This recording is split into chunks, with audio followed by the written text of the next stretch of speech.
ಬೇರೆ ಬೇರೆ ಸಿನಿಮಾಗಳು ಮಾಡಿದ್ದೀನಿ. ಅದ್ರಲ್ಲಿ ಪ್ಲಾನ್ ಬಜೆಟ್ಗಿಂತಲೂ ಎಕ್ಸಿಡ್ ಆಗಿದ್ದೀವಿ. ನಾವು ಏನೋ ಅಂದ್ಕೊಂಡಿರ್ತೀವಿ, ಏನೋ ರೀಸನ್ಗಳಿಂದ ಎಕ್ಸಿಡ್ ಆಗಿರುತ್ತೆ. ಹಾಗೆ ಈ ಸಿನಿಮಾದಲ್ಲೂ ಕೂಡ ಎಲ್ಲ ಹೊಸಬ್ರನ್ನೇ ಹಾಕಿ ಮಾಡ್ಬೇಕಂತಿತ್ತು. ಬಟ್ ಶೂಟ್ ನಡೀತಿದ್ದಂಗೆ ನನಗೆ ಅನಿಸ್ತು, ಇಲ್ಲ ಯಾರಾದ್ರೂ ಬೇಕಾಗ್ಬೋದು ಸೀನಿಯರ್ ಆರ್ಟಿಸ್ಟ್ ಅಂತ.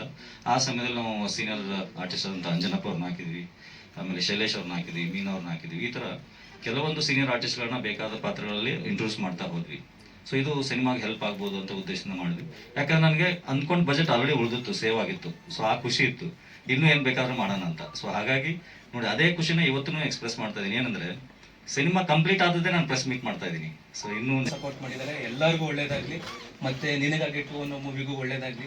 ಎಲ್ಲ ಕನ್ನಡ ಸಿನಿಮಾಗಳು ಬೆಳಿಬೇಕು, ಎಲ್ಲರೂ ಬೆಳಿಬೇಕು ಅನ್ನೋದು ನನ್ನ ಆಸೆ. ಇದಕ್ಕಿಂತ ಮುಂಚೆ ನಂದು 3 ಸಿನಿಮಾ ಆಗಿದೆ ಸರ್. 3 ಸಿನಿಮಾ ರಿಲೀಸ್ ಆಗಿದೆ. ವಿಕೃತಿ ಅಂತ ಒಂದಾಯಿತು, ಆಮೇಲೆ ನುಡಿಮುತ್ತು ಅಂತ ಸರ್ಕಾರಿ ಶಾಲೆ ಬಗ್ಗೆ ಒಂದು ಮಾಡಿದೆ ನಾನು, ಅದು ಕೂಡ ರಿಲೀಸ್ ಆಯಿತು. ಇವಾಗ ಮೊನ್ನೆ ಕನವರಿಕೆ ಅಂತ ಒಂದು ಸಿನಿಮಾ ರಿಲೀಸ್ ಮಾಡಿತ್ತು. ಇದು ನನ್ನ 4ನೇ ಸಿನಿಮಾ. ಸ್ವಯಂ ಅಂದ್ರೆ ನಾನೇನದು ಅಲ್ಲೇ ಇರ್ತಿದಾರ ಸರ್. ಸ್ವಯಂ ನನ್ನ ಭೋ ಅನ್ನೋದೇನೆ ಸ್ವಯಂ ಭೋ. ಭೋ ಅಂದ್ರೆ ಒಂದು ಆಕ್ರೋಶ ಹೇಗಿರುತ್ತೆ, ಕಾಮ ಕ್ರೋಧ ಲೋಪ ಮೋಹ ಮದ ಮತ್ಸರಗಳೆಲ್ಲ ಕೂಗಿರೋದೇ ಭೋ. ಅದು ನನ್ನಲ್ಲಿಂದ ಹೊರಗಡೆ ಬಂದಾಗ ಅದು ಯಾವ ರೀತಿ ಪ್ರಕಟಣೆ ಆಗುತ್ತೆ ಅನ್ನೋದೇ ನಮ್ಮ ಸಿನಿಮಾ. ಎಲ್ರು ಬಂದು ನೋಡ್ಬೇಕು ನೀವು. ಸಿನಿಮಾ ಮುಖಾಂತರ ಜನಗಳಿಗೆ ಮೆಸೇಜ್ ಕೊಡೋದು ಏನಿಲ್ಲ ಸರ್. ಎಲ್ರು ಎಲ್ಲ ಮಾಡ್ಬಿಟ್ಟಿರೋದೆ, ಸಿನಿಮಾ ಅನ್ನೋದೆಲ್ಲ ರೆಡಿ ಆಗ್ಬಿಟ್ಟಿದೆ. ಹಿಂದೆ ಮಾಡಿದ್ದಾರೆ, ಮುಂದೆ ಬರ್ತಾನೆ ಇರುತ್ತೆ. ಇದ್ರಲ್ಲಿ ನಮ್ಮದೇನೋ ಒಂದು ವಿಭಿನ್ನವಾಗಿದೆ ಅಂತ ನಾನು ಹೇಳ್ತೀನಿ. ಎಲ್ರು ಬಂದು ಸಿನಿಮಾ ನೋಡಿ. ಅಂಶ ಅಂದ್ರೆ ತಂದೆ ಮಗಳ ಪ್ರೀತಿ ಆಗ್ಬೋದು. ತಂದೆ ಮಗಳ ಪ್ರೀತಿ, ಒಂದು ಲವ್ ಸ್ಟೋರಿ, ತುಂಬಾ ಒಳ್ಳೆ ಲವ್ ಸ್ಟೋರಿ ಇದೆ. ಒಬ್ಬ ಕ್ರೂರಿ ಆದ್ರೆ ಹೇಗಾಗುತ್ತೆ ಅನ್ನೋದು. ಕ್ರೂರಿ ಅಂತ ಇದ್ರಲ್ಲಿ ಯಾವ್ದು ಬಿಟ್ಕೊಟ್ಟಿಲ್ಲ. ನೀವು ಸಿನಿಮಾ ನೋಡಿದ್ರೆ ಕ್ರೂರಿ ಅಂತ ಗೊತ್ತಾಗುತ್ತೆ. ಒಂದು ಲವ್ ಸ್ಟೋರಿ ಇದೆ, ಒಂದು ತಂದೆ ಮಗಳ ಬಾಂಧವ್ಯ ಇದೆ, ಮತ್ತೆ ಅದಲ್ಲದೆ ಒಂದು ಪ್ರಕೃತಿ ನಡೆದಿರುವಂತಹ ಒಂದು ಸುಂದರವಾದ ಕತೆ. ಇದನ್ನ ನೀವು ಥಿಯೇಟರ್ ಖುಷಿ ಆಯ್ತು.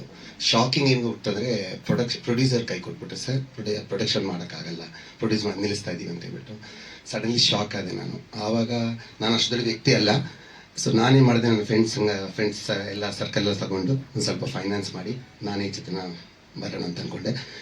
ಚಿತ್ರಕಥೆ ಕೇಳಿದಾಗ ನನಗನ್ನಿಸ್ತು ಇನ್ನೂ ಸ್ವಲ್ಪ ಸಾಲಲ್ಲ ಅಂತ. ಸೊ ಆವಾಗ ನಾನು ಜೊತೆ ಕೂತ್ಕೊಂಡೆ. ನಾವಿಬ್ಬರು ಆಲ್ಮೋಸ್ಟ್ 1 ಮಂತ್ ಪ್ರೀ ಪ್ರೊಡಕ್ಷನ್ 2024 ಆಗಿದ್ದು. ಅಕ್ಟೋಬರಲ್ಲಿ ಸ್ಟಾರ್ಟ್ ಮಾಡಿದ್ವಿ ನಾವು. ಡಿಸೆಂಬರ್ ಅಷ್ಟರಲ್ಲಿ ಸ್ಕ್ರೀನ್ ಪ್ಲೇ ಎಲ್ಲ ಮುಗಿಸ್ಬಿಟ್ಟು ಜನವರಿ ನಾವು 13ನೇ ತಾರೀಕು ಇದನ್ನು ಸ್ಟಾರ್ಟ್ ಮಾಡಿದ್ವಿ. ಸೊ ಹಾಗೆ ನಮ್ಮ ಚಿತ್ರ ಸ್ಟಾರ್ಟ್ ಆಗಿತ್ತು. ಸೊ ತುಂಬ ಚೆನ್ನಾಗಿದೆ. ಒಂದು inspector role. It's completely suspense thriller, revenge concept ಇದೆ ಇದು ಕೂಡ. ಸೊ ಅಫ್ಕೋರ್ಸ್ ಅವ್ರು ಹೇಳಿದಾಗೆ ಎಲ್ಲ ತುಂಬ ಚಿತ್ರಗಳು ಈ ಥರ ಬಂದಿವೆ. ಸೊ ಇದು ಅದೇ ಥರ, ಅದರಲ್ಲಿ ಒಂದು ರಿವೆಂಜ್. ಯಾವ ಥರ ಒಬ್ಬ ಮನುಷ್ಯ ಕೆಟ್ಟವನಾಗ್ತಾನೆ, ಹೇಗೆ ಅವನು ಒಳ್ಳೆತನದಿಂದ ಕೆಟ್ಟತನಕ್ಕೆ ಬರ್ತಾನೆ ಅನ್ನೋದನ್ನು ತೋರಿಸಲಿಕ್ಕೆ ಪ್ರಯತ್ನ ಪಟ್ಟಿದ್ದೀವಿ. Thank you sir. Sir Apeksha Pai ಅಂತ ತುಂಬ ಕಷ್ಟಪಟ್ಟು ಸರ್. ಪೋಸ್ಟ್ ಪ್ರೊಡಕ್ಷನಲ್ಲಿ ನಾವು ನಿಜಲ್ಲಿ ಹೇಳಬೇಕಾಗುತ್ತೆ. ಎಡಿಟರ್ ಅಭಿಷೇಕ್ ರಾವ್ ಅಂತ ತುಂಬಾನೇ ನನಗೆ ಸ್ವಲ್ಪ ಸಪೋರ್ಟ್ ಮಾಡಿದ್ರು. ಆ್ಯಂಡ್ ನಾನಂತೂ ನಮ್ಮ ಸಾತ್ವಿಕ್ ಪಡೆಯರು, ಇಲ್ಲಿ ನಮ್ಮ ಉಪ್ಪಿನಂಗಡಿಯಿಂದ ಬಂದಿದ್ದಾರೆ ಇವ್ರಿಗೆ ನಾನು ಪೂರ್ತಿ ಸಮಯ ಕೊಟ್ಟೆ. ಇವರೇ ಆಲ್ಮೋಸ್ಟ್ 6 ಮಂತ್ಸ್ ತೊಗೊಂಡ್ರು ನನಗೆ. ನಾನು ಅವ್ರ ತೊಂದರೆನೇ ಕೊಡಲಿಲ್ಲ, ನೀವೇನು ಬೇಕಾ ಮಾಡಿ ಸರ್, ಚೆನ್ನಾಗಿ ಮಾಡಿ ಅಂತ ಬಿಟ್ಬಿಟ್ಟೆ. ಆಲ್ಮೋಸ್ಟ್ 6 ಮಂತ್ಸ್ ತೊಗೊಂಡ್ರು ಈ ಸಾಂಗ್ಸ್ ಎಲ್ಲ ಮಾಡಲಿ. ಆ್ಯಂಡ್ ಬ್ಯಾಕ್ಗ್ರೌಂಡ್ ಸ್ಕೋರು ಎಲ್ಲ ತುಂಬ ಚೆನ್ನಾಗಿ ಮಾಡಿದ್ದಾರೆ. ಅಪೇಕ್ಷಾ ನನ್ನದೊಂದು ಚಿಕ್ಕ ಮಗು ವಾಯ್ಸ್ ಬೇಕಂದಾಗ ಇವರೇ ನನಗೆ ಆ ಹುಡುಗಿ ಅಪೇಕ್ಷಾ ಪೈ ಜೊತೆಗೆ ಇದು ಮಾಡಿದ್ರು, ಕನೆಕ್ಷನ್ ಕೊಟ್ಟರು. ತುಂಬ ಚೆನ್ನಾಗಿ ಹಾಡ್ಕೊಟ್ಟಿದ್ರು ಹುಡುಗಿ. ಎಲ್ಲ 3 ಸಾಂಗ್ಸ್ ಡಿಫ್ರೆಂಟ್ ಆಗಿ ಮಾಡಿದ್ದಾರೆ ಸರ್. ತುಂಬ ಖುಷಿ ಆಯ್ತು ನನಗೆ. ಕೇಳಿದಕ್ಕಿಂತ ಹೆಚ್ಚಾಗಿ ಕೊಟ್ಟಿದ್ದಾರೆ, ಅದಕ್ಕೆ ತುಂಬ ಥ್ಯಾಂಕ್ಸ್ ಹೇಳ್ಬೇಕು ಅವರಿಗೆ. ಇಲ್ಲಿ ಮೂರು ಹಾಡು ಬಂದಿದೆ, ಮತ್ತು ಬ್ಯಾಕ್ಗ್ರೌಂಡ್ ಸ್ಕೋರಿಂಗ್ ಆಗಲಿ, ಒಂದು ಇಮೋಷನಲ್ ಆಗಲಿ, ಮತ್ತೆ ರೇಜ್ ಇರುವಂತ ಒಂದು ಕೆಲವು ಸೀಕ್ವೆನ್ಸಸ್. ಸೊ ನಿಮ್ಮ ಮೂವಿ ನೋಡಿದ್ರೆ ನಿಮ್ಗೆ ಗೊತ್ತಾಗುತ್ತೆ. Thank you. Like second P U ಆದ ನಂತರ ಚೆನ್ನೈಯಲ್ಲಿ ಮ್ಯೂಸಿಕ್ ಕಲ್ತಿದ್ದೆ. ಅಲ್ಲಿ KM college of music and technology ಅಂತ, ಸೊ AR ರೆಹಮಾನ್ ಅವ್ರದ್ದು ಕಾಲೇಜು. ಸೊ ಅಲ್ಲಿ ಮ್ಯೂಸಿಕ್ದು ಡಿಗ್ರಿ ಎಲ್ಲ ಮಾಡಿ ಆಮೇಲೆ ಊರಿಗೆ ಬಂದಿದ್ದು.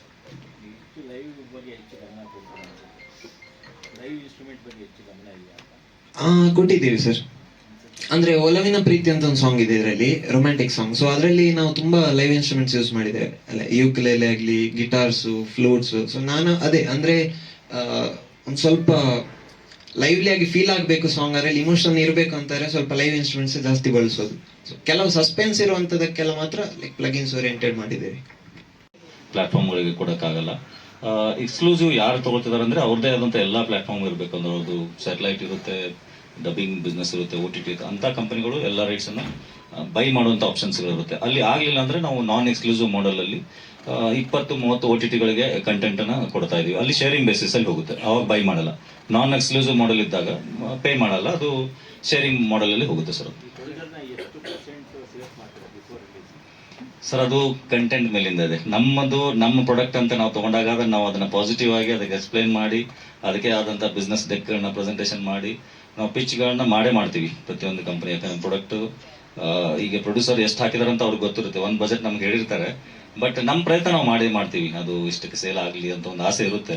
ಬಟ್ ಅದು ಮೀರಿ ಇನ್ನು ಬಯರ್ಸ್ ಡಿಸಿಷನ್. ಯಾಕಂದ್ರೆ ಎಟ್ ಎ ಟೈಮ್ ಒಂದೇ ವೀಕ್ದಲ್ಲಿ ನಾವು ಮುಂಬೈ ಕಂಪನೀಸ್ಗಳಿಗೆ ಕೆಲವೊಂದು ಇಂಟ್ರಾಕ್ಟ್ ಮಾಡ್ತಿರ್ಬೇಕಾದ್ರೆ ಒಂದೇ ವೀಕಲ್ಲಿ 200-300 ಸಿನಿಮಾಗಳು ಬಂದಿರುತ್ತೆ ಎಲ್ಲ ಭಾಷೆಗಳಿಂದ. ಸೊ ಅದರಲ್ಲಿ ನೋಡಿ ಫಿಲ್ಟರ್ ಆಗಿ ಸೆಲೆಕ್ಟ್ ಮಾಡೋ ಅಷ್ಟರಲ್ಲಿ ಸೆಲೆಕ್ಷನ್ ಕಮಿಟಿ ಅದರದೇ ಆದಂಥ ಸೆಲೆಕ್ಷನ್ ಕಮಿಟಿ ಇರುತ್ತೆ. ಒಂದು ಯಾವುದೋ ಸಿನಿಮಾ ತಗೋಬೇಕಂದ್ರೂ ಅವರು ಕೂಡ ಈ ಸಿನಿಮಾ ನಾನು ತಗೊಂಡು ರಿಲೀಸ್ ಮಾಡಿದ್ರೆ ನನಗೇನು ರೆವೆನ್ಯೂ ಸಿಗುತ್ತೆ ಅಂತ ಕ್ಯಾಲ್ಕುಲೇಷನ್ಸ್ ಇರುತ್ತೆ. ಸೊ ಅಲ್ಲಿ ಫೈನಾನ್ಸು, ಬಾಯರ್ಸು, ಅವ್ರ ಸೇಲ್ಸ್ ಟೀಮ್ ಎಲ್ಲ ಕನ್ವಿನ್ಸ್ ಮಾಡಿ ಆಗೋಷ್ಟರಲ್ಲಿ ಸ್ವಲ್ಪ ಲೇಟ್ ಆಗುತ್ತೆ. ಬಟ್ ನಮ್ಮ ಪ್ರಯತ್ನ ನಾವು ಮಾಡ್ತೀವಿ ಸರ್. ಹಾಂ ಸರ್ ಆಲ್ರೆಡಿ ನಾವು ಟೋಟಲ್ ನಮ್ಮ ಸಂಸ್ಥೆಯಿಂದ ಒಂದು 40 ಸಿನಿಮಾಗಳನ್ನ ಆಲ್ರೆಡಿ ಕಂಟೆಂಟ್ಗಳನ್ನ ಕೊಟ್ಟಿದ್ದೀವಿ, ಸಪ್ಲೈ ಮಾಡಿದ್ದೀವಿ ಕನ್ನಡ ಫಿಲ್ಮ್ಸು. ಕೆಲವೊಂದು ಸೇಲ್ ಕೂಡ ಆಗಿದೆ. ನಮಗೆ ಸರ್ ಕೊರೋನಾಗಿಂತ ಮುಂಚೆ ಆಲ್ಮೋಸ್ಟ್ ನಮಗೆ ಈಸಿ ಸೇಲ್ಗಳು ಇರ್ತಿತ್ತು. ಒಂದು ಸಿನಿಮಾನ ಯಾವ್ದಾದ್ರು ಪಿಚ್ ಮಾಡಿದ್ರೆ ವಿದಿನ್ 30 days 40 days ಅಲ್ಲಿ ಏನೋ ಒಂದು ನಮ್ಮ ಎಕ್ಸ್ಪೆಕ್ಟೇಷನ್ ವ್ಯಾಲ್ಯೂಗೂ ಅಥವಾ ನೆಗೋಷಿಯೇಟ್ ಮಾಡಿದಂಥ ಒಂದು ವ್ಯಾಲ್ಯೂಗೆ ಸೇಲ್ಗಳು ಆಗ್ತಾ ಇತ್ತು. ಬಟ್ ಆಫ್ಟರ್ ಕೊರೋನಾ ಇದೆಯಲ್ಲ, ಪ್ರತಿಯೊಂದು ಸಿನಿಮಾನು ನಾವು ಸೇಲ್ ಅಂತ ತಗೊಂಡಾಗ ಅದು 3 to 4 months ತರ ಟೈಮ್ ಲೈನ್ ಹೋಗ್ತಾ ಇದೆ. ಮುಂಚೆ ಈಸಿಯಾಗಿ ಚಾನಲ್ ಅವ್ರು ಬೈ ಮಾಡ್ತಿದ್ರು, ಯಾಕಂದ್ರೆ ಅವ್ರ ಕಾನ್ಫಿಡೆನ್ಸ್ ಇತ್ತು ಎಲ್ಲೋ ಅವರು ಕೂಡ ರೆವೆನ್ಯೂ ಮಾಡ್ಬೋದು ಅಂತ. ಬಟ್ ಈಗ ಏನಾಗಿದೆ ಅಂದ್ರೆ ಬೈಯಿಂಗ್ ಕಂಪನೀಸ್ ಹೇಳ್ತಾರೆ ಅಂದ್ರೆ ಪ್ರೊಡ್ಯೂಸರ್ಸೇ ಬಂದು, ನಮ್ಮ ಸೌತ್ ಇಂಡಿಯನ್ ಪ್ರೊಡ್ಯೂಸರ್ಸೇ ಬಂದು ಫ್ರೀ ಆಗಿ ತಗೊಳ್ಳಿ, ನನ್ನ ಸಿನಿಮಾ ಹಾಕೊಳ್ಳಿ, ಬಂದಷ್ಟು ಕೊಡಿ ಅಂತ ಇರುವಾಗ ನಾವು ತಗೊಳ್ಳೋದೇನು ನೆಸರೇನಿಲ್ಲ, ಪರ್ಚೇಸ್ ಮಾಡೋದು ನೆಸರಿಲ್ಲ ಅಂತ. ಅದು ಮೋಸ್ಟ್ಲಿ ನಮ್ಮ ಕಡೆಯಿಂದ ಮಿಸ್ಟೇಕ್ ಆಗಿದೆ ಇಲ್ಲಿ ಅಂತ ಗೊತ್ತಿಲ್ಲ. ಯಾಕಂದ್ರೆ ನಾವೇ ಅವ್ರಿಗೆ ಫ್ರೀ ಆಗಿ ಕೊಡ್ತಾ ಇದ್ದೀವಿ ಸರ್, ಹಾಕಿ ನನ್ನ ಸಿನಿಮಾನ. ಯಾಕಂದ್ರೆ ನಮ್ಗೆ ಆಸೆ ಇದೆ ನಮ್ಮ ಸಿನಿಮಾ ಒಂದು 20 OTT ಬರಬೇಕು, 30 OTT ಬರಬೇಕು, ಅಥವಾ ದೊಡ್ಡ OTT ಬರಬೇಕು ಅಂತ ಆಸೆಯಿಂದ ನಾವು ಅದನ್ನ ಕಂಟೆಂಟ್ ಕೊಡ್ತಾ ಇದ್ದೀವಿ. ಆಮೇಲೆ ನಮಗೆ ತಾಳ್ಮೆ ಹೋಗ್ಬಿಟ್ಟಿದೆ, ನಾನು ಇಷ್ಟು ದಿನ ವೇಟ್ ಮಾಡೋಕ್ಕಾಗಲ್ಲ, ನನ್ನ ಸಿನಿಮಾ ಬರಬೇಕು, ಬೇಗನೆ ಬರಬೇಕು ಅಂತ. ಹಾಗಾಗಿ ಕಂಪನಿಗಳಿಗೆ ಈಗ ಈಸಿ ಆಗಿದೆ, ಅವರು ಶೇರಿಂಗ್ ಬೇಸಿಸ್ ಕೊಡ್ತೀರಾ ಅಂದ್ರೆ ನಾವು ಕೊಡಕ್ಕೆ ರೆಡಿ ಇರ್ತೀವಿ. ಸೊ ಹಾಗಾಗಿ ಜಾಸ್ತಿ ಶೇರಿಂಗ್ ಬೇಸಿಸ್ ಹೋಗ್ತಾ ಇದೆ. ಕೊರೋನಾಗಿಂತ ಮುಂಚೆ ಸೇಲ್ ಮಾಡಿದೀವಿ, ತುಂಬಾ dubbing rights. Sir share basis primary pattern ಹೇಗಿರುತ್ತೆ ಅಂದ್ರೆ, ನಾವು ಟ್ರೇಲರ್ ಏನು ಒಂದು 30 ಸೆಕೆಂಡ್ ಅಥವಾ 1 minute ಅಥವಾ 2 minutes ಏನು ಟ್ರೇಲರ್ ಕೊಟ್ಟಿರ್ತೀವಿ, ಅದರಿಂದ ಕಂಟೆಂಟು ವರ್ಲ್ಡ್ ವೈಡ್ ಅಕ್ಸೆಪ್ಟೆನ್ಸ್ ಇರುತ್ತೆ. ಸೊ ಅಲ್ಲಿ ನಮಗೆ ಪ್ಲಸ್ ಸಬ್ ಟೈಟ್ಲು, ಯಾಕಂದ್ರೆ ನಮ್ಮ ಕಂಟೆಂಟ್ಗಳನ್ನ ಬೇರೆ ಬೇರೆ ಕಂಟ್ರೀಸ್ಗಳಲ್ಲಿ ನೋಡುವಂಥ ಆಡಿಯನ್ಸ್ ಇದೆ. ಯಾಕಂದ್ರೆ ಕೆಲವೊಂದು ಒಳ್ಳೆ ಕಂಟೆಂಟ್ ಬಂದಿರುತ್ತೆ, ಸಬ್ ಟೈಟ್ಲ್ ಚೆನ್ನಾಗಿದ್ದರೆ ನಮಗೆ ಫ್ರಾನ್ಸ್ ಅವರು ನೋಡ್ತಾರೆ, ಜಪಾನ್ ಅವರು ನೋಡ್ತಾರೆ ನಮ್ಮ ಸಿನಿಮಾಗಳನ್ನ. ಸೊ ಆ ಪ್ಯಾಟರ್ನಲ್ಲಿ ನಮಗೆ ಜಾಸ್ತಿ ಅಂದರೆ ಈಗ ಮಾಡ್ರೆ ಮಿಸ್ಟ್ರಿ ಇರೋಂಥವ್ರು ಅಥವಾ ಸಸ್ಪೆನ್ಸ್ ಮೂವಿಗಳು ನೀವು ನೋಡ್ಬೋದು. ನೆಟ್ಫ್ಲಿಕ್ಸ್, ಅಮೆಝಾನಲ್ಲಿ ಒಂದು ಪ್ಯಾಟರ್ನ್ ಗ್ರಾಫ್ಗಳನ್ನ ಕೊಟ್ಟಿದ್ದಾರೆ, ಯಾವ ಥರ ಸಿನಿಮಾಗಳು ಓಡ್ತಿದಾವೆ ಅಂತ. ಸೊ ಅಂಥ ಸಿನಿಮಾಗಳು ಕಂಟೆಂಟು ಟ್ರೇಲರ್ ಚೆನ್ನಾಗಿದ್ದರೆ 100% ಆಡಿಯನ್ಸ್ ಸ್ವಲ್ಪ ನೋಡ್ತಾರೆ. ಫ್ರೀ ಇದ್ರೂ ಕೆಲವೊಂದ್ಸಲ ಏನಾಗುತ್ತೆ ಅಂದರೆ ಸಿನಿಮಾ ಫ್ರೀ ಇದ್ರೂ ಕೂಡ ನೋಡೋಕೆ ಇಷ್ಟಪಡಲ್ಲ. ಟ್ರೇಲರ್ ಚೆನ್ನಾಗಿತ್ತು ಅಂದರೆ ಓಕೆ ನಾನು ನೋಡ್ಬೋದು. ಸೊ ಇಲ್ಲಿ ಡೈರೆಕ್ಟರ್ಸ್ಗಳಿಗೆ ಅತಿ ಇಂಪಾರ್ಟೆಂಟ್ ಚಾಲೆಂಜು 1 minute ಅಲ್ಲಿ ಅವ್ರು ಏನು ತೋರಿಸ್ತಾರೆ ಅನ್ನೋದು ತುಂಬ ಇಂಪಾರ್ಟೆಂಟ್ ಆಗಿದೆ. ಹೌದು ಸರ್. ಸರ್ OTT ಅಲ್ಲಿ ಕೆಲವೊಂದು ಸಿನಿಮಾಗಳಿಗೆ ಓಡ್ತಾ ಇದ್ದಾವೆ. ನೀವು ಈಗ ನೋಡ್ಬೋದು, ಕೆಲವೊಂದು ವೆಬ್ ಸೀರೀಸ್ಗಳು ಆಗ್ಬೋದು ಅಥವಾ ಮೊಬೈಲ್ ಫಾರ್ಮ್ಯಾಟಲ್ಲಿ ಬರುತ್ತಂಥ ಎಪಿಸೋಡ್ಗಳಿರ್ಬೋದು, ಆ ಹುಕ್ಕನ್ನು ಆಗ್ಬಿಡ್ತಾರೆ. ಅಂದ್ರೆ ಕೆಲವೊಂದು ನೋಡುವಂಥ ಕಂಟೆಂಟ್ಗಳು ಚೆನ್ನಾಗಿತ್ತು ಅಂದರೆ, ಈಗ ನಾವು ಎಷ್ಟೊಂದು ಡಿಜಿಟಲ್ ಕಂಟೆಂಟ್, ಈಗ ಡಿಜಿಟಲ್ ಅಕ್ಸೆಪ್ಟೆನ್ಸ್ ಜಾಸ್ತಿ ಆಗಿದೆ, ಡಿಜಿಟಲ್ ಫಾರ್ಮ್ಯಾಟ್ ಜಾಸ್ತಿ ಆಗಿದೆ. ಏನಾದರೂ ನಾವು ಒಂದು 8 minute ಕಂಟೆಂಟ್ ನೋಡಿದಾಗ ಆಟೋಮೆಟಿಕ್ ಅದ್ರ ನೆಕ್ಸ್ಟ್ ಎಪಿಸೋಡ್ಗಳು ಎಲ್ಲಿದಾವಂತ ನೋಡುವಂಥ ಹ್ಯಾಬಿಟ್ಗಳು ಆಗ್ಬಿಟ್ಟಿದೆ ಈಗ. ಸೊ ಆ ರೀತಿಗೆ ನಾವು ಕಂಟೆಂಟ್ಗಳನ್ನ ರೆಡಿ ಮಾಡಬೇಕು. ಅದು ಇತ್ತು ಅಂದರೆ ನಾವು ಯಾರನ್ನೂ ಹೋಗಿ ನನ್ನ ಸಿನಿಮಾ ತೊಗೊಳ್ಳಿ ನೋಡಿ ಅಂತ ಬೇಕಾಗಿಲ್ಲ. ನೀವು ನೋಡ್ಬೋದು ಫೇಸ್ಬುಕ್ಕಲ್ಲಿ ಇರ್ಬೋದು, ಇನ್ಸ್ಟಾದಲ್ಲಿ ಎಷ್ಟೊಂದು ಶಾರ್ಟ್ ಕಂಟೆಂಟ್ಗಳು ಬರ್ತಾ ಇರುತ್ತೆ ಮೂವಿದು. ಅದನ್ನ ನೋಡಿದಾಗ ನಮಗೆ ಟ್ರಿಗರ್ ಆಗುತ್ತೆ, ನಾನು ಇದ್ರದ್ದು ಮುಂದಿನ ಎಪಿಸೋಡ್ ಎಲ್ಲಿರ್ಬೋದು ಅಥವಾ ಇದನ್ನ ಎಲ್ಲಿ ನೋಡ್ಬೋದು ಅನ್ನೋದು ಆಸೆಗಳು ಬಂದ್ಬಿಡುತ್ತೆ.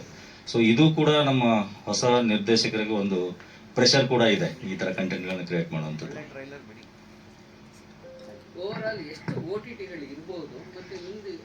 ಸರ್ ಇಂಡಿಯಾದಲ್ಲಿ ಟೋಟಲ್ ಈಗ OTT ಬಿಸ್ನೆಸ್ ಸ್ಟಾರ್ಟ್ ಆಗಿ ಆಲ್ಮೋಸ್ಟ್ 8 years ಬ್ಯಾಕ್ ಅಂತ ಹೇಳ್ಬೋದು. ಆವಾಗ ಇನ್ಸಿಲಿ ನೆಟ್ಫ್ಲಿಕ್ಸ್, ಅಮೆಝಾನ್ ಬಂತು. ಈಗ ಪ್ರತಿ ತಿಂಗಳು 3-5 OTTಗಳು ಲಾಂಚ್ ಆಗ್ತಾ ಇದೆ ಪ್ರತಿ ತಿಂಗಳು. ಸೊ ಈಗಾಗಲೇ ನಾನು ಸೈನ್ ಮಾಡಿದಂಥದ್ದು ಪಾರ್ಟ್ನರ್ಶಿಪ್ ಒಂದು ಕೊಲಾಬ್ರೇಷನ್ 40 OTT ಇದೆ. ಈಗ ಆಲ್ರೆಡಿ 80 OTT ಇದೆ ಆಲ್ ಓವರ್ ಇಂಡಿಯಾ. 80 ಅದು ಕಮರ್ಷಿಯಲ್ ಸಿನಿಮಾಗಳ ರಿಲೇಟೆಡ್. ಅದು ಬಿಟ್ಟು ರೀಜನಲ್ ಟೈಪ್ದು ಕಂಟೆಂಟ್ OTT ಸೆಪರೇಟು. ಆಮೇಲೆ industry segment type O T ಟಿಗಳು ಬೇರೆ. ಈಗ ಸ್ಪೋರ್ಟ್ಸ್ದು ಒ ಟಿ ಟಿ ಬೇರೆ, ನಿಮ್ಮ ಭಕ್ತಿ ಗೀತೆಗಳು ಕೇಳುವಂಥ ಅದು ಒ ಟಿ ಟಿ ಬೇರೆ, ಫ್ಯಾಷನ್ ಶೋಗೆ ಒಂದು ಒ ಟಿ ಟಿ ಬೇರೆ. ಈಗ ಯಾರು ಬೇಕಾದ್ರೂ ಟೆಕ್ನಾಲಜಿ ಎಷ್ಟು ಈಸಿ ಆಗಿದೆ ಅಂದರೆ ನಿಮ್ಮ ಹತ್ರ ಒಂದು ಸ್ವಲ್ಪ ಕಂಟೆಂಟ್ ಇದ್ರೆ ಸಾಕು, ನೀವು O T T platform build ಮಾಡಿ ಲಾಂಚ್ ಮಾಡ್ಬೋದು. ಅವ್ರು ಅಂದರೆ ಕಮರ್ಷಿಯಲ್ ಬಿಸ್ನೆಸ್ ಆಸ್ಪೆಕ್ಟ್ಸ್ ಅವ್ರಿಗೆ ಗೊತ್ತಿತ್ತು ಅಂದರೆ ಮಾಡ್ಬೋದು. ಬಟ್ ಈ ಒಂದೆರಡು ದಿವಸ ಕೆಲಸ ಮಾಡಿದೆ. ನಮ್ಮ ಮಗ ಶ್ರೀ ಕಾರ್ತಿಕ್ ರಾಮ್ ಅವರ ನಿರ್ದೇಶನದಲ್ಲಿ ನನ್ನ ಬ್ಯಾನರಲ್ಲೂ ಸಿನಿಮಾ ಮಾಡಿಕೊಟ್ಟಿದ್ದಾರೆ. ಹಾಗೆ ಒಳ್ಳೆಯ ಪ್ರತಿಭಾವಂತರು, ಯಾವುದೇ ರೀತಿಯಾದಂತಹ ಯಾರಿಗೂ ತೊಂದರೆ ಕೊಡದೇ ಇರುವಂತಹ ಒಂದು ವ್ಯಕ್ತಿತ್ವ ಇರೋರು. ಅದೇ ರೀತಿ ನಮ್ಮ ನಿರ್ಮಾಪಕ ಅನ್ನದಾತರು ಅವರು ಕೂಡ ಬಹಳ ಚೆನ್ನಾಗಿ ಸಹಕಾರ ಮಾಡಿದ್ದಾರೆ. ಅದೆಲ್ಲದಕ್ಕಿಂತ ಮೀರಿ ನಮ್ಮ ಸುರೇಶ್ ಅಣ್ಣ ಅವ್ರದ್ದು ಪಾತ್ರ ಅಂತೂ ನಿಜವಾಗ್ಲೂ ನಾನು ಸುಮಾರು ಅವರು ಡಬ್ಬಿಂಗಲ್ಲಿ ನೋಡಬೇಕಾದ್ರೆ ನಿಜವಾಗ್ಲೂ ಅಣ್ಣ ಇದು ಯಾವುದೋ ಮುಖಸ್ತುತಿಗೆ ಹೇಳ್ತಾ ಇಲ್ಲ, ನಿಮಗೆ ಈ ಸಲ ರಾಜ್ಯ ಪ್ರಶಸ್ತಿ ಬರುತ್ತೆ ಅಣ್ಣ. ನಿಜವಾಗ್ಲೂ ಭಾಳ ಚೆನ್ನಾಗಿ ಮಾಡಿದ್ದಾರೆ. ಡಬ್ಬಿಂಗಲ್ಲಿ ನನಗೆ ಶಾಕ್ ಆಗೋಯ್ತು. ಮೊನ್ನೆ ತಾನೇ ಕೋಟಿಗೊಬ್ಬ ನೋಡಿದೆ ಅಣ್ಣ, ನೀವಿರೋದು 2 ಸೀನ್ ಇದ್ದೀರಿ, ಜನ ಎಲ್ಲ ಚಪ್ಪಾಳೆ ಹೊಡಿತಾ ಇದ್ರು ಪ್ರಸನ್ನ ಥಿಯೇಟರ್. ಭಾಳ ಖುಷಿ ಆಯ್ತು ಅಣ್ಣ, ನಿಮ್ಮ ಜೊತೆಯಲ್ಲಿ ಕೆಲಸ ಮಾಡೋದು ಭಾಳ ಖುಷಿ ಆಯಿತು, ಹೆಮ್ಮೆ ಆಯಿತು. ನಿಮ್ಮಂಥವ್ರ ಜೊತೆ ನಾವು ದೇಶ ಕಾದು ಬಂದು ನಿಮ್ಮಂಥವ್ರ ಜೊತೆಲಿ ಒಂದು ಪಾತ್ರ ಮಾಡ್ಬೋದು ಅಂತ ಅನ್ನಿಸ್ತಾನೆ. Thank you very much. ಹಾಗೆ ಸುನಿಲ್ ಕುಂಬಾರ್ ಸರ್ ಅವರು ಅಷ್ಟೇ ತುಂಬ ಚೆನ್ನಾಗಿ ಮುಂದಿನ ದಿನಗಳಲ್ಲಿ ಅವರು ನಮ್ಮ ಸಿನಿಮಾನು ಕೂಡ ಅವರು ಡಿಸ್ಟ್ರಿಬ್ಯೂಟ್ ಮಾಡೋದಕ್ಕೆಲ್ಲನೂ ಒಪ್ಕೊಂಡಿರ್ತಾರೆ. ಭಾಳ ಖುಷಿ ಆಯಿತು. ಹಾಗೆ ನಮ್ಮ ಪ್ರೀತಿಯ ಜಯಂತ್ ಸರ್ ಅವರು ನಿಜವಾಗ್ಲೂ ಅವರು ಒಳ್ಳೆ ನಮ್ಮ ಕನ್ನಡದ ಹೋರಾಟಗಾರರು, ಮೊನ್ನೆ ಒಳ್ಳೆ ಕಾರ್ಯಕ್ರಮವನ್ನು ಮಾಡಿದ್ರು. ಮುಂದಿನ ದಿನಗಳಲ್ಲಿ ನಮ್ಮ ಸಿನಿಮಾಗೆ ನೀವು ಸಹಕಾರ ಮಾಡ್ತೀರಂತ ಅಂದ್ಕೊಂಡಿದ್ದೀವಿ. Thank you. ನನಗೊಂದು ಒಳ್ಳೆ ಪಾತ್ರ ಕೊಟ್ಟಿದ್ದೀರ ಡೈರೆಕ್ಟರ್ ಸರ್. ನನ್ನ ಮಗ ಅಂತಾನೆಲ್ಲ ಅವರು ಒಳ್ಳೆ ಪಾತ್ರ ಕೊಟ್ಟಿದ್ದಕ್ಕೆ ನಾನು ಅವ್ರಿಗೆ ಚಿರಋಣಿಯಾಗಿರ್ತೀನಿ. Thank you very much. Doctor karate A P Srinath ನಾನು ಕೊಡ್ತೀನಿ.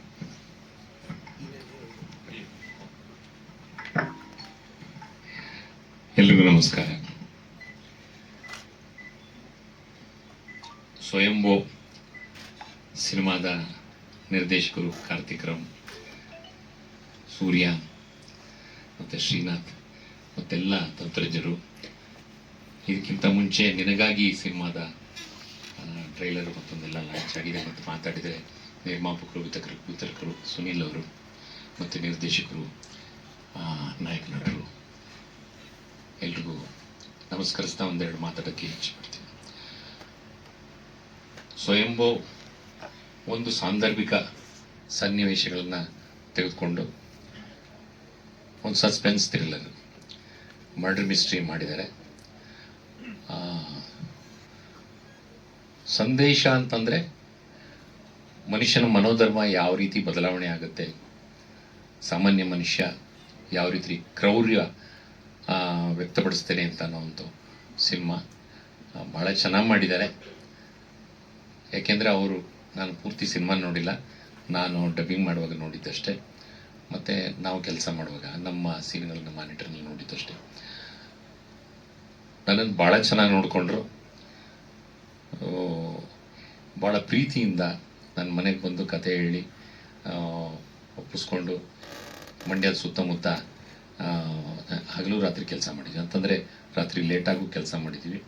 ಆ ಸಂದರ್ಭದಲ್ಲಿ ನನಗೊಂದು ಸ್ವಲ್ಪ ಆರೋಗ್ಯ ಸ್ಥಿತಿ ಚೆನ್ನಾಗಿಲ್ಲ, ಬಟ್ ಆದರೂ ಕೂಡ ನನ್ನನ್ನು ಭಾಳ ಚೆನ್ನಾಗಿ ನೋಡಿಕೊಂಡು ಸೂರ್ಯ ಅವರಂತೂ ನನ್ನ ಪಕ್ಕದಲ್ಲೇ ಇರ್ತಿದ್ರು. ನನ್ನಲ್ಲಿರುವಂಥ ಒಂದು ಪ್ರತಿಭೆನ ಆಚೆಗೆ ತೆಗೆದ್ರು. ಸಾಕಷ್ಟು ಸಿನಿಮಾಗಳಲ್ಲಿ ಪಾತ್ರಗಳನ್ನು ಮಾಡಿದ್ದೀನಿ, ಒಳ್ಳೊಳ್ಳೆ ಪಾತ್ರಗಳನ್ನು. ಜೊತೆಗೆ ಇದು ಕೂಡ ನನಗೆ ಖುಷಿ ಕೊಟ್ಟಂಥ ಪಾತ್ರ. ಸಿನಿಮಾ ಚೆನ್ನಾಗಿ ಮೂಡಿ ಬಂದಿದೆ ಅಂತ ನಾನು ತಿಳ್ಕೊಂಡಿದ್ದೀನಿ. ಅದು ತೆರೆ ಮೇಲೆ ಬಂದಾಗ ಜನ ಎಷ್ಟು ಮಟ್ಟಿಗೆ ಇಷ್ಟಪಟ್ಟು ಅದು ಮಾರ್ಕೆಟ್ ಆಗಿ ಈ ಚಿತ್ರಕ್ಕೆ ಯಶಸ್ಸು ಸಿಕ್ಕಿ ಎಲ್ರಿಗೂ ಹೆಸರು ಬಂದು OTTನಲ್ಲಿ ಔಟ್ರೇಟ್ಗೆ ಮಾರಾಟ ಆದರೆ ನಿರ್ಮಾಪಕರು ಹುಡ್ಕೋತಾರೆ. ಶೇರಿಂಗಲ್ಲಿ ದುಡ್ಡು ಯಾವಾಗ ಬರುತ್ತೋ ಏನೋ ಗೊತ್ತಿಲ್ಲ, ಅದು ಕೂಡ ಅಡ್ಗೋಡೆ ಮೇಲೆ ದೀಪ ಇಟ್ಟಂಗೆ ಅಂತ ಅಂದ್ಬಿಟ್ಟು ಸಾಕಷ್ಟು ಜನ ಹೇಳ್ತಾ ಇದ್ದಾರೆ. ಗೊತ್ತಿಲ್ಲ ಏನು ಅಂತ. ಕೆಲವರು ದುಡ್ಡು ಬಂದ್ಬಿಟ್ಟದ್ದು ಸುನೀಲ್ ಅವರ ಪ್ರಯತ್ನದಿಂದ, ಸುನೀಲ್ ಅವರ ಮುಂದೆ ನಿಂತಿರೋದ್ರಿಂದ ಅದು ಬೇಗ ಜೋಬ್ ತುಂಬಿಸ್ಬೋದು ಅಂತ ನನ್ನ ಅನಿಸಿಕೆ. ಜೋಬ್ ತುಂಬಿಸ್ಲಿ, ಇನ್ನೂ ಹೆಚ್ಚಿನ ಚಿತ್ರಗಳನ್ನು ಮಾಡೋದಕ್ಕೆ ಅವಕಾಶ ಸಿಗಲಿ, ಎಲ್ರಿಗೂ ಆ ಉತ್ಸಾಹ ನಿರಂತರವಾಗಿರಲಿ, ಮುಂದುವರಿಲಿ ಅಂತ ನಾನು ಹೇಳೋದಕ್ಕೆ ಇಚ್ಛೆ ಪಡ್ತೀನಿ. ಎಲ್ಲರೂ ಸಿನಿಮಾಗೆ ಪ್ರೋತ್ಸಾಹ ಕೊಡಿ, ಮಾಧ್ಯಮ ಮಿತ್ರರು. ಸಿನಿಮಾ ಬೆಳೆಸೋ ಅಂತ ಹೇಳ್ತಾ, ನಾನು ಭಾಷಣಕಾರನಲ್ಲ, ಆದರೂ ಒಂದೆರಡು ಮಾತು ಹೇಳ್ತೀನಿ. ನೋಡಿ, ನಾವು ಜೀವನದಲ್ಲಿ ಸಾಕಷ್ಟು ಕಷ್ಟಪಡ್ತಾ ಇದ್ದೀವಿ. ಎಲ್ಲಿ ಸೋಲ್ತೀವಿ ಎಲ್ಲಿ ಗೆಲ್ತೀವಿ ಅಂತ ನಾವು ತಿಳ್ಕೊಬೇಕು. ಅದಕ್ಕೊಂದು ಚಿಕ್ಕದೊಂದು ಕತೆ ಹೇಳ್ತೀನಿ ಕೇಳಿ.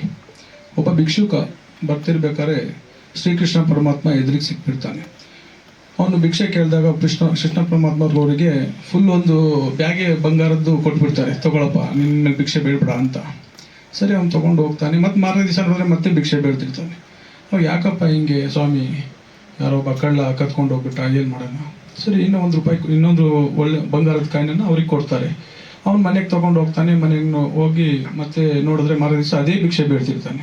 ಮತ್ತೆ ಕೃಷ್ಣ ಪರಮಾತ್ಮ ಅವ್ರಿಗೆ ಕೇಳ್ತಾನೆ, ಯಾಕಪ್ಪ ಭಿಕ್ಷೆ ಬೇಡ್ತಾ ಇದೆಯಾ? ಮತ್ತೆ ಇಲ್ಲ, ನನ್ನ ಮನೆಗೆ ಹೋಗೋಷ್ಟು ಲೇಟ್ ಆಗಿತ್ತು, ನನ್ನ ಹೆಂಡ್ತಿ ಮಲಗಿದ್ಲು, ಸೋರೆಯಲ್ಲಿ ಇಟ್ಟಿದ್ದೆ, ಅವಳು ಬೆಳಗ್ಗೆ ನೀರು ತರಕ್ಕೆ ಹೋದಾಗ ಅದು ಕಳೆದೋಗ್ಬಿಟ್ಟಿದೆ. ಸರಿ ಆಯ್ತು. ಅವಾಗ ಶ್ರೀಕೃಷ್ಣ ಪರಮಾತ್ಮರು ಅವನಿಗೆ ನಿಜವಾಗ್ಲೂ ₹1 ಭಿಕ್ಷೆನ ಕೊಡ್ತಾರೆ. ಆ ₹1 ತಗೊಂಡು ಅವನು ಮಾರ್ಕೆಟ್ ಕಡೆ ಹೋಗ್ತಿರ್ಬೇಕಾದ್ರೆ ಒಂದು ಮೀನು ಒದ್ದಾಡ್ತಾ ಇರುತ್ತೆ. ಆ ಮೀನನ್ನು ನೋಡಿ ಅವನು ಈ ದುಡ್ಡನ್ನ ಕೊಟ್ಟು ಆ ಮೀನು ಜೀವ ಆದ್ರೂ ಉಳ್ಸೋಣ ಅಂತ ಅದನ್ನ ಪರ್ಚೇಸ್ ಮಾಡಿ ತಗೊಂಡೋಗಿ ನೀರಿಗೆ ಬಿಡೋ ಸಂದರ್ಭದಲ್ಲಿ ಆ ಮೀನು ಒಳಗಿರ್ತಕ್ಕಂಥ ಆ ಚಿನ್ನದ ಕಾಯಿನು ಕೆಳಗೆ ಬಿದ್ದುಬಿಡುತ್ತೆ. ಆ ಸಂದರ್ಭದಲ್ಲಿ ಆ ಖುಷಿ ತಡ್ಕೊಳ್ಳಾರ್ದೆ ಅವನು ಕೂಗಾಡ್ತಾನೆ.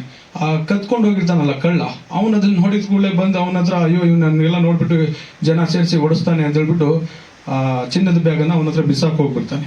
ಆ ಕೃಷ್ಣ ಪರಮಾತ್ಮ ಕೊಟ್ಟಿದ್ದು ಆ ₹1 ಸಿಕ್ತು, ಆ ಚಿನ್ನದ ಬ್ಯಾಗು ಸಿಕ್ತು. ಹೇಗೆ ಅಂದರೆ ಅವನ ಕರ್ತವ್ಯನ ಮರೀಲಿಲ್ಲ. ಸಿಕ್ಕಿತ್ತು, ಕಳೆದೋಯ್ತು, ಆದರೆ ಅವನು ಪ್ರಯತ್ನ ಪಟ್ಟ, ಮತ್ತೆ ಅವನ ಕರ್ತವ್ಯನ ಮಾಡ್ದ. ಅಂದರೆ ಅವ್ರವ್ರ ವರ್ಗದಲ್ಲಿ ಅವ್ರವ್ರು ಮಾಡ್ಬೋದು. ನಾನೊಂದು ಉದಾಹರಣೆ ಹೇಳ್ತಾ ಇರೋದು. ಹಾಗೆ ನಮ್ಮ ಪ್ರಯತ್ನಗಳು ಇದ್ದಾಗ ಮಾತ್ರ ನಾವು ಆ ಯಶಸ್ಸನ್ನು ಕಾಣಕ್ಕೆ ಸಾಧ್ಯ. ಬಂತು ಹೋಯ್ತು ತಲೆ ಮೇಲೆ ಕೈ ಹೊತ್ಕೊಂಡು ಕೂರಬಾರ್ದು, ಮತ್ತೆ ನಮ್ಮ ಪ್ರಯತ್ನ ಮಾಡಬೇಕು.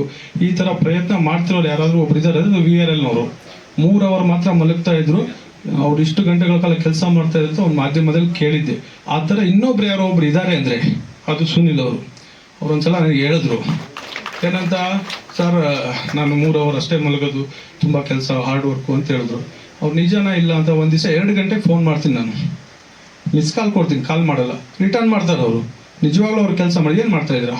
ಹಾರ್ಡ್ ವರ್ಕು, ಪೋಸ್ಟರ್ ವರ್ಕು ತುಂಬ ಇದೆ, ಮಾಡ್ತಾ ಇದ್ದೀನಿ. ನಿಜವಾಗ್ಲೂ ತುಂಬ ಶ್ರಮ ಪಟ್ಟು ಕೆಲಸ ಮಾಡಿ ಈ ಒಂದು ಸಿನಿಮಾನ ತಂದು ಇಟ್ಟಿದ್ದಾರೆ. ಖಂಡಿತವಾಗ್ಲೂ ಇಲ್ಲಿ ನೆರವೇರಿರ್ತಕ್ಕಂಥವ್ರನ್ನೆಲ್ಲ ನಾವು ಸಿನಿಮಾದಲ್ಲಿ ನೋಡಿದ್ವಿ, ನಮ್ಮ ಸರ್ ಅವ್ರನ್ನೆಲ್ಲ ಸಿನಿಮಾದಲ್ಲಿ ನೋಡಿದ್ವಿ. ಇವತ್ತು ಅವ್ರ ವೇದಿಕೆ ಮೇಲೆ ಕುತ್ಕೊಂಡು ಮಾತಾಡುವಂಥ ಸೌಭಾಗ್ಯ ನಮಗೆ ಸಿಕ್ಕಿದೆ. ಆ ಜಗನ್ಮಾತೆ ಇವರಿಗೂ ಸಹ ತುಂಬ ಎತ್ತರಕ್ಕೆ ಕರ್ಕೊಂಡೋಗಿ ಈ ಏನು ಥಿಯೇಟ್ರ್ ನೀವು ತುಂಬಿಸಿದಿರಲ್ವಾ, ಇದೇ ಥಿಯೇಟ್ರ್ ಸಿನಿಮಾ ಥಿಯೇಟ್ರಲ್ಲಿ ತುಂಬಿ ಅವ್ರು ದೊಡ್ಡ ಯಶಸ್ಸನ್ನು ಕಾಣಲಿ ಅಂತ. ರಕ್ಷಣೆ ವೇದಿಕೆ ಹೋರಾಟ ಒಂದೇ ಅಲ್ಲ, ಸಿನಿಮಾದಲ್ಲೂ ಇರುತ್ತೆ, ಪ್ರತಿಯೊಂದು ಕೆಲಸದಲ್ಲೂ ಇರುತ್ತೆ. ಅದರಲ್ಲೂ ಕನ್ನಡ ಸಿನಿಮಾದ ಹೆಚ್ಚಿಗೆ ಇರುತ್ತೆ. ಅವ್ರು ಒಪ್ಕೊಂಡ್ರೆ ಖಂಡಿತವಾಗ್ಲೂ ಪ್ರಮೋಷನ್ ನಾನು ಮಾಡಿಕೊಡ್ತೀನಿ. ಅದಕ್ಕೆ ಬೇಕಾದಂಥ ಟಿ ಶರ್ಟ್ಗಳಾಗಲಿ, ಪ್ರಚಾರಗಳಾಗಲಿ, ಬ್ಯಾನರ್ಸ್ಗಳಾಗಲಿ, ಫ್ಲೆಕ್ಸ್ಗಳಾಗಲಿ, ಸುನೀಲ್ ಸರ್ ಯಾವ ಥರ ಹೇಳ್ತಾರೋ ಆ ಥರ ಪ್ರಮೋಷನ್ನ ನನ್ನ ಒಂದು ಬ್ಯಾನರ್ ಫ್ಲೆಕ್ಸ್, ನನ್ನ ಒಂದು ಬ್ಯಾನರ್ಸಲ್ಲಿ ಆ ಸಿನಿಮಾಗೆ ಮಾಡಿಕೊಡ್ತೀನಿ.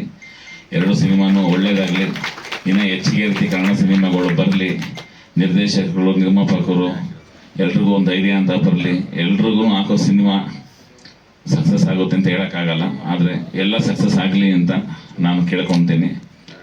ಧನ್ಯವಾದ.